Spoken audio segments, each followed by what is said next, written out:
struck a bakery where people were lining up for their first bread in days. Wow. In Damascus, meanwhile, UN peace envoy Lakhdar Brahimi arrived today for more talks with President Bashar al-Assad. In his attempt to remain in power, Assad has cultivated the support of minority groups within his ethnically divided country. Elizabeth Palmer saw that policy at work during a recent visit to the southern town of Sweda.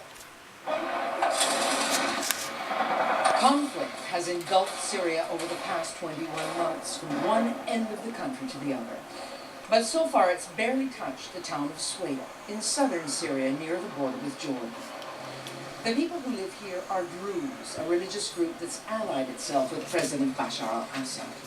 Good afternoon, I'm Elizabeth Palmer. When we arrived in town to meet the governor, Syrian state media was waiting for us.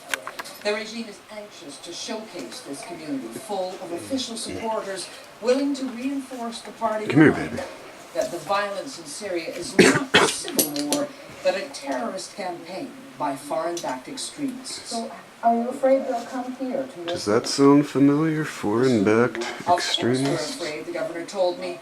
If the countries who No, support Al-Qaeda didn't and the think so. jihadis don't stop, the conflict will come here.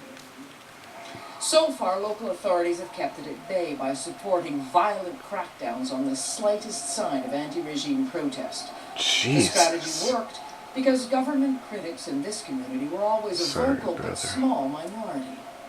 It's made Sweda an island of calm and a magnet for refugees from the fighting all around.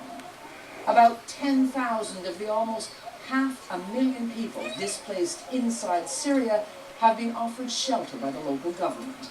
They're housed in a former summer camp about 2 miles from the center of town. We escaped here, says this grandfather, to keep our children safe.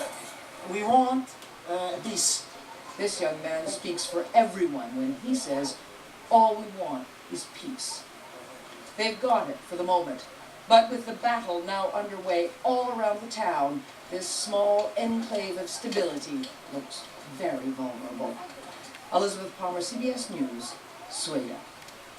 Nuclear-armed North Korea can now fire rockets that put the U.S. West Coast within range. That's what leaders in South Korea said today.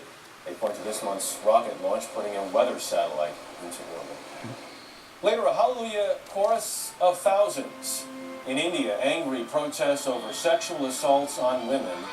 And a congressman goes public with his struggle against weight loss. Those stories when the CBS Evening News continues.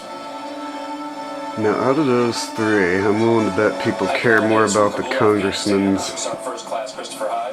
weight loss.